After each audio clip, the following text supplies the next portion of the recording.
Be generous in prosperity and thankful in adversity. Be worthy of the trust of thy neighbor, and look upon him with a bright and friendly face. Be a treasure to the poor, and admonisher to the rich, an answerer of the cry of the needy, a preserver of the sanctity of thy pledge. Be fair in thy judgment and guarded in thy speech. Be unjust to no man, and show all meekness to all men. Be as a lamp unto them that walk in darkness, a joy to the sorrowful, a sea for the thirsty, a haven for the distressed, an upholder and defender of the victim of oppression. Let integrity and uprightness distinguish all thine acts. Be a home for the stranger, a balm to the suffering, a tower of strength for the fugitive. Be eyes to the blind, and a guiding light unto the feet of the erring. Be an ornament to the countenance of truth, a crown to the brow of fidelity, a pillar of the temple of righteousness, a breath of life to the body of mankind, an ensign of the hosts of justice, a luminary above the horizon of virtue, a dew to the soil of the human heart, an ark on the ocean of knowledge, a sun in the heaven of bounty, a gem on the diadem of wisdom, a shining light into the firmament of thy generation, a fruit upon the tree of humility. Baha'u'llah. Thank you. So today, our speaker is Dr. Randie Gottlieb, and she will be doing an introduction to the Baha'i faith. Dr. Gottlieb is the founding director and lead trainer for UnityWorks, an educational nonprofit whose mission is to reduce prejudice and to promote understanding of the oneness of humanity, the value of diversity, and the need for unity, with a focus on K-12 schools. She's worked as a teacher, school principal, and university professor, and served for over a decade as executive director of the Empire Program, supporting multicultural program development in schools throughout central Washington state. Her work has taken her to over 30 countries, including 11 years in Puerto Rico, where she served as the director of an international training center, produced community service radio and television programs, and founded an elementary school. She is the author of over 14 books and curriculum guides, including the award-winning Teaching Unity, and holds degrees in education from Cal State, Boston University, and Harvard. In addition, she's been chased by street gangs in Morocco, worked as a child actor in Hollywood, played volleyball as a spiker on Team USA, created Montessori math materials with the native Nobe Bugle people in the jungles of Panama, and earned a bachelor's degree in wood design. When not busy spoiling her grandkids, she also enjoys playing pickleball, contra dancing, and writing poetry. Dr. Gottlieb draws her inspiration from the teachings of the Baha'i faith and its central principle of the oneness of humankind. So with that, I'll hand it off to Dr. Gottlieb. Thank you so much, Peimane, and just welcome to everyone. It's exciting to be here with you on this lovely spring morning here in California and wherever else you are in the world. So thank you so much for inviting me to share a little bit about the Baha'i faith. I've been a Baha'i for over 50 years. I'm also a proud mother of 2, grandmother of 5, and if I live long enough, maybe I'll even be a great-grandmother someday, but I doubt that.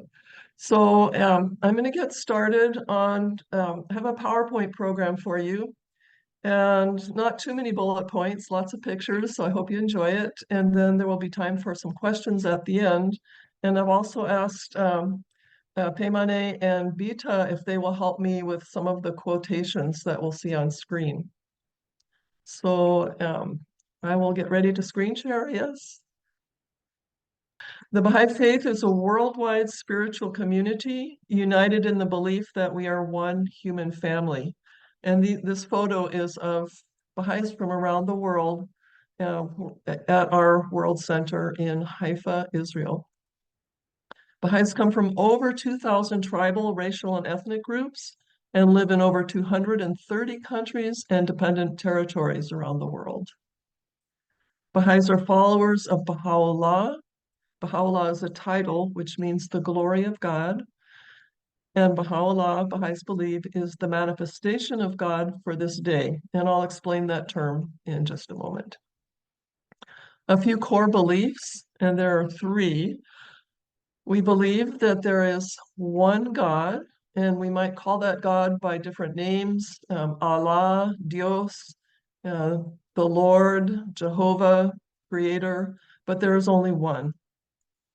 The second is that there is only one race, the human race, and we all belong to that family, and it's time for us to start treating each other that way. And then the third core belief is that there is only one religion, and that's the religion of God that has been unfolding progressively throughout the centuries. And I'll explain how that works in just a moment. Some of the world religions, and these are not all of them, but just to give you an idea, Hinduism, and Hinduism has ancient roots that predate Krishna, but Krishna is the central figure that's associated with that faith.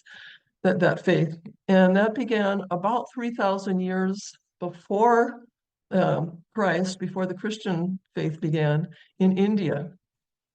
Judaism with Moses, 1300 BC, and actually from the Jewish perspective, it's BCE, which is before the Common Era, and that began in Egypt.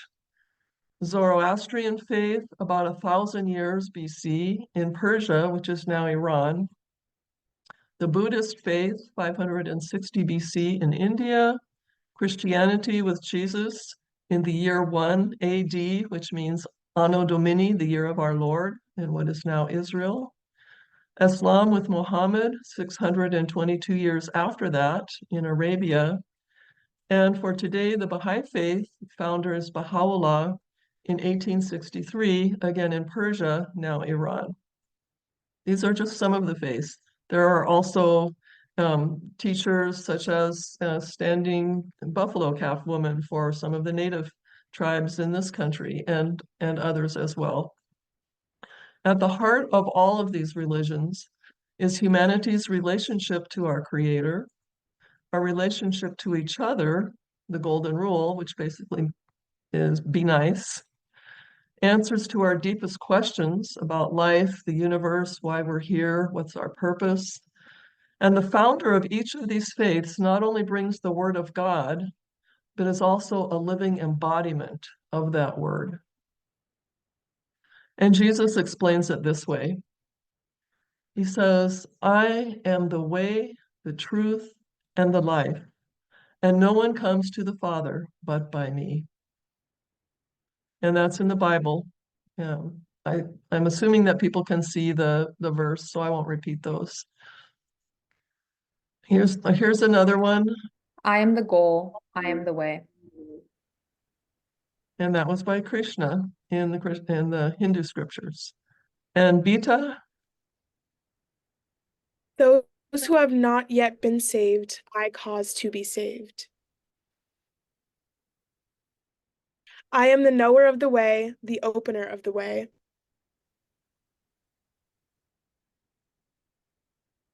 The and preacher the of the preacher way. of, yeah, I'm sorry.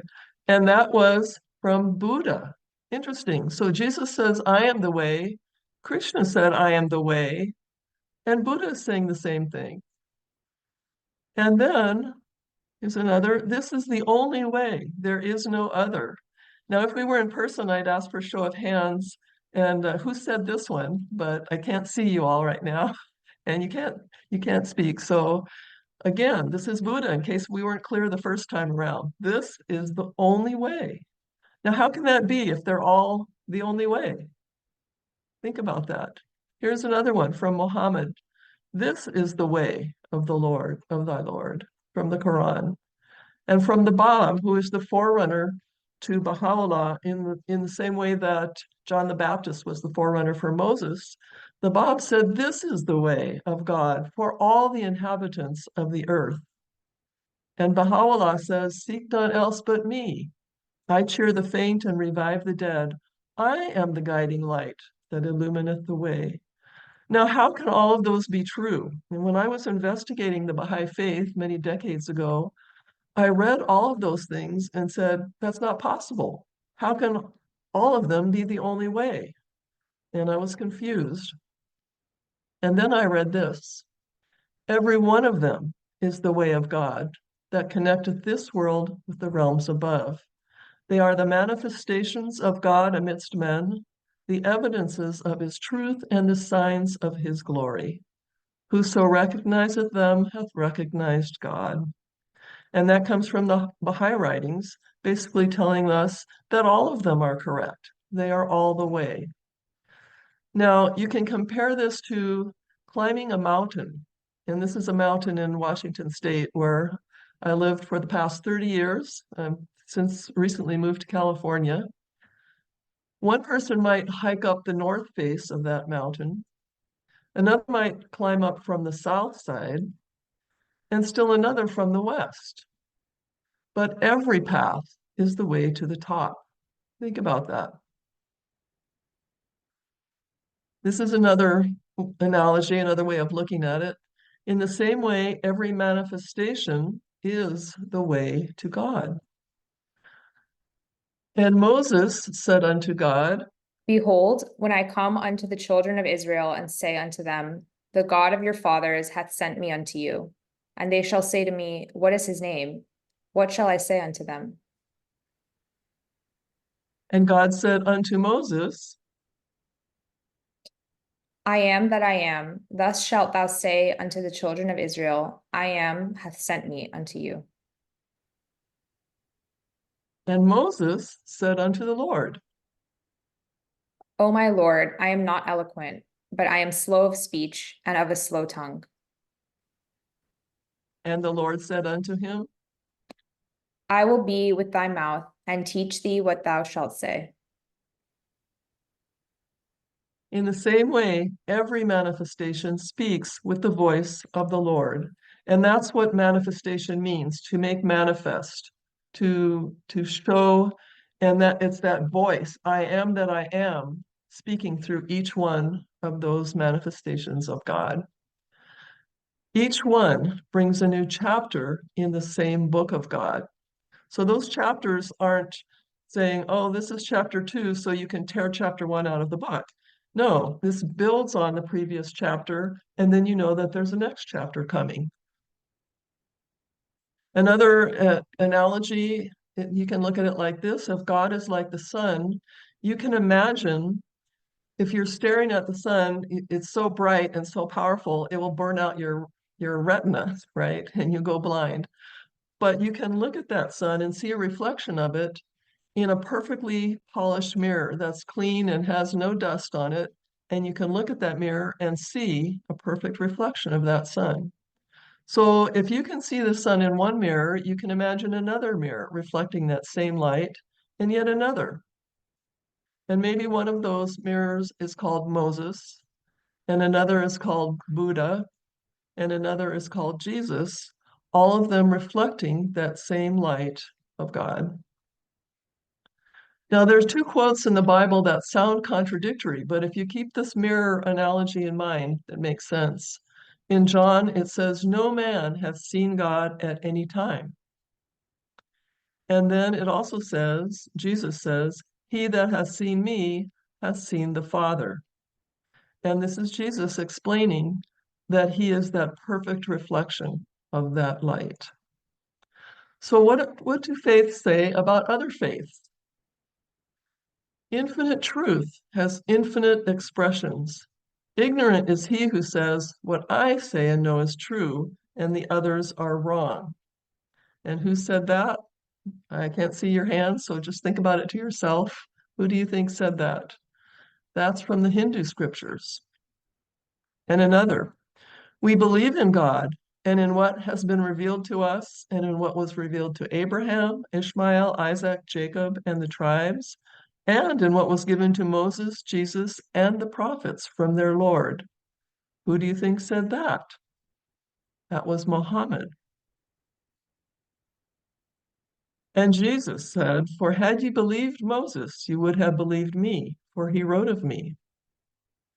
And again, he said, other sheep I have, which are not of this fold.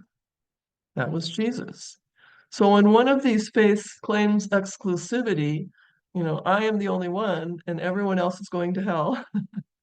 Think about what the founder of that faith said, the originator of that faith. And they all say the same thing.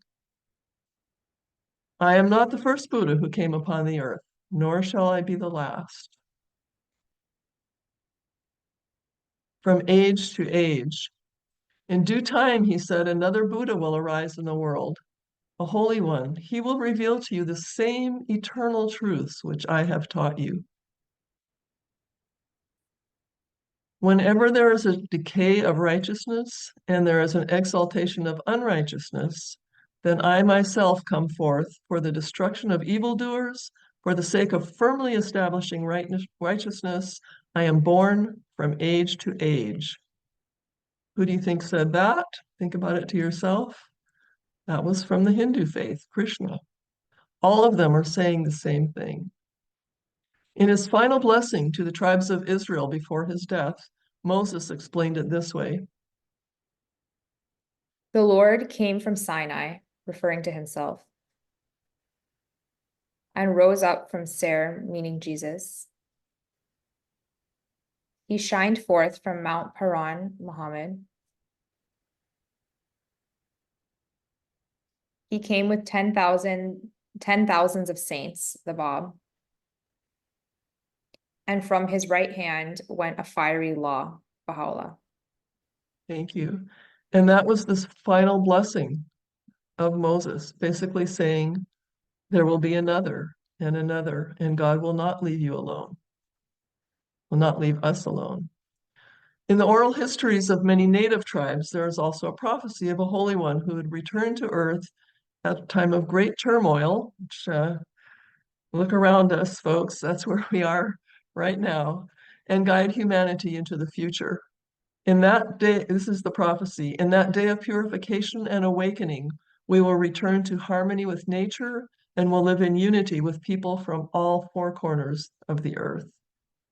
And in my travels in Central and South America, have had the privilege of working with people from various native tribes, and this is the same prophecy in all of them. Another analogy, you might notice that I like analogies. The tree of religion. Whoops. The religion of God is like the growth of a tree. In the teaching of Abraham, we see the seed. In that of Krishna, the shoot. In that of Moses, the trunk. In that of Buddha, the branches. In that of Jesus, the leaves.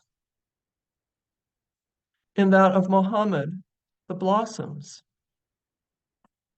In that of Baha'u'llah, the fruit. Each stage of development is the fulfillment of the one before. No stage is final. Even the fruit contains seeds for the next cycle. But folks, it's all the same tree. It may look different at different stages, but it's the same tree. Another analogy. The divine religions are in reality one, though in name they differ. Man must be a lover of the light, no matter from what day spring it may appear. He must be a seeker of the truth, no matter from what source it come.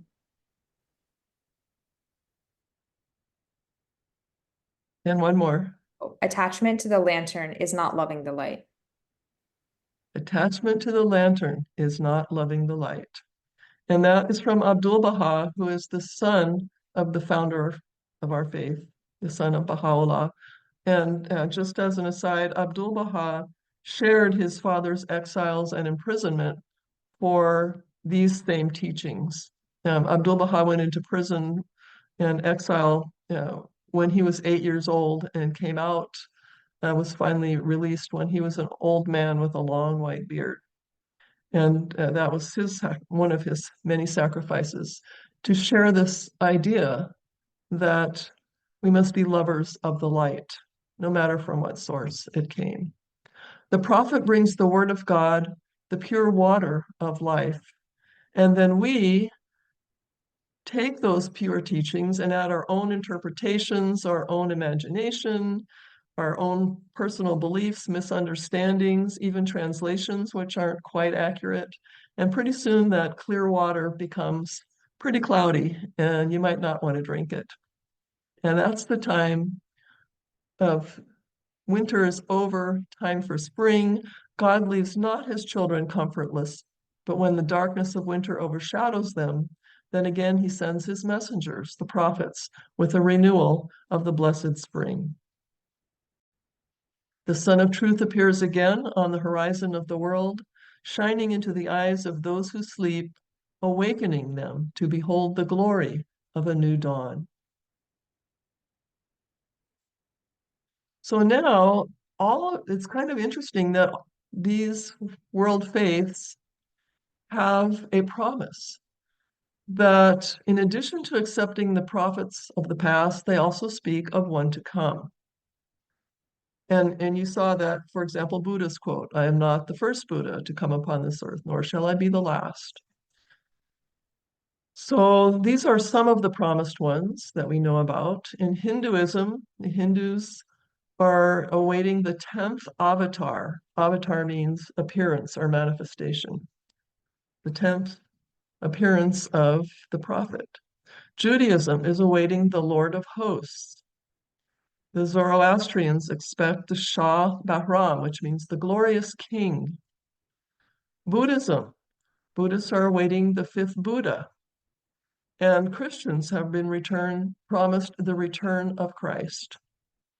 Islam also awaits the Qaim or Mahdi. I know I'm not pronouncing that correctly, but close enough. And the Baha'i faith teaches that all of these promises have been fulfilled in the coming of Baha'u'llah. Now, some people might say, Bahu? Like, I'm awaiting the return of Christ, not Baha'u'llah. That's the wrong name. That's a strange name. Then you go back and look at the source of those promises, and this is what you find.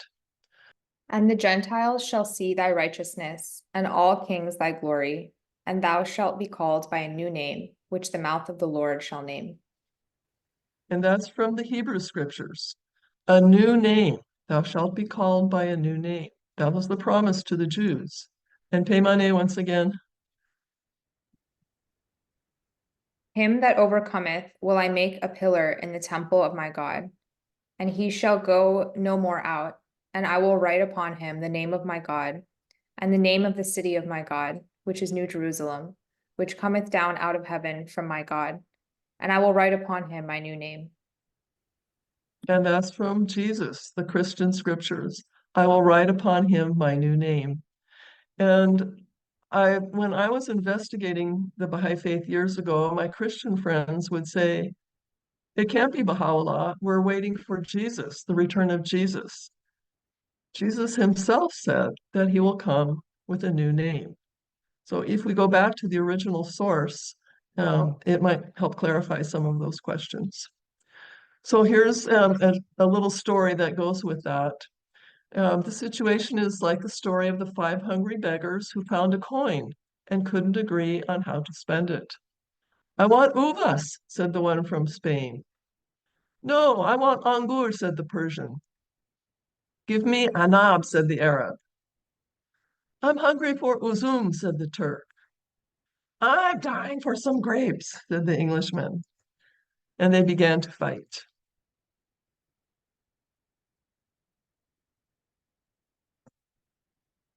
And then along came a stranger who spoke many languages and heard them arguing. Give me the coin, he said, and I will buy each of you what you want.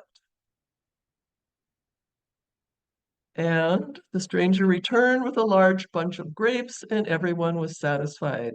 They realized they had all been saying the same thing in different ways, so they stopped fighting and sat down to eat together in peace. So just a quick summary. The great world religions, all of them reflect the same light. Their founders speak with the same voice, I am. They bring the same eternal spiritual truths and new social teachings for the needs of that age. So in fact, that third Baha'i principle that I showed you at the beginning, there is only one religion. Each manifestation is the way of God for their time. And Baha'u'llah brings the message of God for today. So just a little bit about the Baha'i faith, and then we'll see what questions people have. It is the most recent independent world religion. Its prophet and founder is Baha'u'llah, the glory of God. The Baha'i faith began over 160 years ago in Persia, now Iran, 1863. It is the second most widespread religion on the face of the earth. Its whole purpose is unity and peace. It has its own scriptures, holy days, calendar, laws, and institutions. And our world center, which I mentioned earlier, is in Haifa, Israel. And I have been there twice. It is a beautiful, beautiful, beautiful place. The Baha'i community is administered by local, national, and international governing councils. There is no clergy in the Baha'i faith. And these councils are elected. The local and national are elected once a year, and those elections just took place. And then the International Council, which is called the Universal House of Justice, is elected once every 5 years by members of all the national councils around the world. They each have 9 members that are elected by secret ballot. There are no nominations or campaigning. Imagine that, folks. Unlike our current situation in this country and in the world today, no one runs for office, no campaigns, no money is spent, no nasty ads, no attacks. It's all done in a spirit of prayer. You gather together, pray, ask for guidance, write down on your paper, on your ballot, the 9 names that you have chosen that you feel would best serve the needs of the community at the present time. The tellers count up the votes, and you have your new council of 9. And if for some reason someone is sick or work won't allow them the time to do that service, you can say, well, thank you so much, but I'm not available this year. That's okay. But because you're not running for office, so sometimes it's a surprise. And I have found myself elected to things which I didn't run for. And then all of a sudden there you are, and you're a servant of the community. And these members are in charge of the affairs of their Baha'i community, whether it's the local or national level. This picture is a few years old now, and it shows the members at that time of our National Spiritual Assembly. And I find it interesting that the woman in the center, Jacqueline Left Hambowl, was elected chair that year. And she is a Native woman. I think she's Navajo, but I'm not 100% sure. And I just found that so contrary to our current system of politics and elections and all that in this country. How many times would you see a Native woman in charge of a national council like this? And I think that reflects the whole purpose and teachings of the Baha'i faith.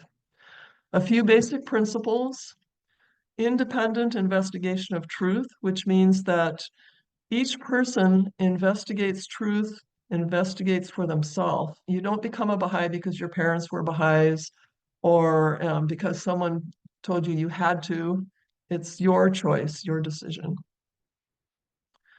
Elimination of all forms of prejudice, whether it be race, religion, gender, social class, culture, all forms of prejudice should be eliminated. The harmony of science and religion. Baha'is believe in both, and they are 2 sides of the same coin. They are not in conflict. True science and true religion are not in conflict. The equality of women and men. This is a basic Baha'i principle. And you'll notice that I put women first.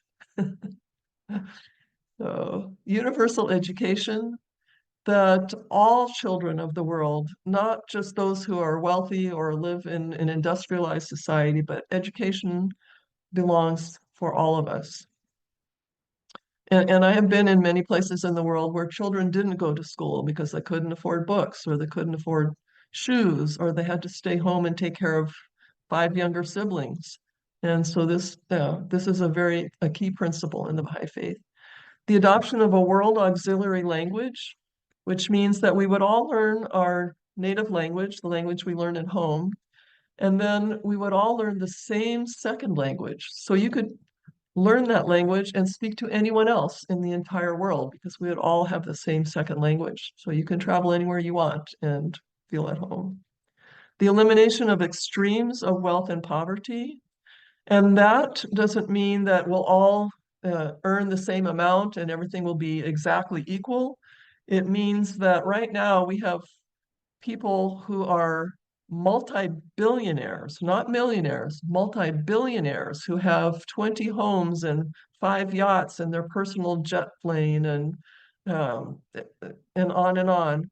One human being doesn't need that much. And we also have people, including children, who are dying and starving and of hunger. They don't have food and they don't have a home to live on and they're on the street. Those extremes, said Baha'u'llah, should be eliminated. Not that everyone should have the same amount, but there should be enough for everyone. Enough for everyone's need, not enough for everyone's greed. And that spiritual principles should be at the basis for our economic decisions. Again, not greed and not self-interest. And universal peace upheld by a world federation of nations. And this is something that we need right now. We have nations fighting with each other, blowing each other up, attacking each other, invading each other. And it shouldn't be for those nations to duke it out. There needs to be a larger body, such as the United Nations. We started with, after World War I, we had the League of Nations, which was effectively stillborn. It didn't work. Then we had World War II, and out of that grew the United Nations, which has done some wonderful things in the world for refugees, for children, for justice, but it is kind of lopsided and ineffective and limping along. And the Baha'i teachings say that we need collective security with all of the nations of the world working together for agreed upon universal principles, and that if one nation violates those principles and invades someone else or tries to blow someone else up, that nation will be stopped by this world federation. We're not there yet, but maybe we have to go through some labor pains before that is born. So those are some of basic Baha'i principles. And then Baha'i community life. We have some core activities which every community is working to put in place and develop, including devotional gatherings, study circles where we study the Word of God together and learn how to apply those to our lives, including being of service to our local community. Children's classes, again, learning about the basic principles of oneness and justice and service, and junior youth groups studying together. These are some of our core activities. And each Baha'i community is also encouraged to learn about their own larger community and how they can be of service, whether it's a small thing like picking up trash in the park or something larger like starting a shelter or a school or working for equal rights or whatever it is. We have some continental houses of worship around the world in the US, India, Uganda in Africa, Panama, Australia, Chile is a new one that is recently built, Samoa, Germany in Europe. And we have also begun building local and regional houses of worship around the world. Baha'u'llah said eventually there will be a house of worship in every city, a place to gather for prayer, devotion. And so coming to the end, if you have any questions about the Baha'i faith, you can find more information here, 800-22-UNITE. I'm not sure what the numbers are, but you can check your phone, or Baha'i.org. So that ends the slideshow, and we'll see if people have any thoughts or questions or suggestions. Thank you. If anyone has any questions, you can put it in the chat. There's one question. It says, thank you. One of the best I've heard on unity of all humanity. Can you mention some of the activities Baha'is are involved in that's bringing us together? I think you mentioned some, but if you have any more. I'm sorry, Feymane, it was hard to hear you say that last question again. Can you mention some of the activities Baha'is are involved in that is bringing us together? Oh, mention some of the actions. Well, there are hundreds of them. I can tell you one that I'm involved in since I know that best. And that is, I started a nonprofit foundation. It's called UnityWorks. And if you're interested, you can find it on the web. It's unityworks.org. And since the fundamental purpose of the Baha'i faith, this chapter in God's book is the recognition of the oneness of humanity so that we can see ourselves as one family. And we don't. I am a former teacher and professor working with teachers. And my experience is that when people come into the classroom, they don't think that we're one human race. And I'll ask them, how many races are there? And it usually starts with 5, black, white, red, yellow, brown, just for shorthand. And some people say, no, I think there's 10. Well, what about Arabs? Okay, there's 11. Well, what about Samoans? Oh, okay, there's 12. And what about, and it goes on. And people have gone up to hundreds. And some people even say, oh, there's thousands of races. And so one of my goals is to help people understand that we are one human family. And genetically, the Human Genome Project has proved that we are one family and that we're at the very least 50th cousins. Probably everyone on this call is a whole lot closer than that. And coming to that realization, and I've seen people change and just like, wow, I can't wait to get back and tell my students about this. We are one human race. And so that's just one example. I do that through my field, which is education. Um, one of my sons is, I'm married to a doctor and I gave birth to a doctor. So my youngest son is doing a lot of service. He's an ER doc, but he's also traveled to different parts of the world to donate his time at clinics, and he spent several months in rural Panama where people don't have doctors and don't have medicines, and trying to help them set up systems that they can continue working on the health of their own community. There are language learning projects and after school projects. I don't know, I'm not thinking of them right now, but there are hundreds of projects, and maybe some of you who are Baha'is can answer that question better than I can. Oh, it looks like it was so comprehensive. There's no questions, but I'm sure I'm sure there will be when we post this on YouTube. And yes, I would remind everyone to subscribe to our YouTube channel. It's free, and I put the link in the chat. And the more people subscribe and like the videos, the more it gets recommended to people. So we appreciate you doing that. And thank you, Dr. Gottlieb, for your talk. It was a really great, comprehensive overview of the Baha'i faith. Thank you so much. Thank you to everybody, and have a wonderful day. Thank you. And our speaker next week will be Seema Ghodrati, and she'll be talking about nurturing the future, empowering hearts, and raising the next generation. So this talk series happens every Saturday at noon Eastern time, and we will see you all back here next week. Have a great week. Bye.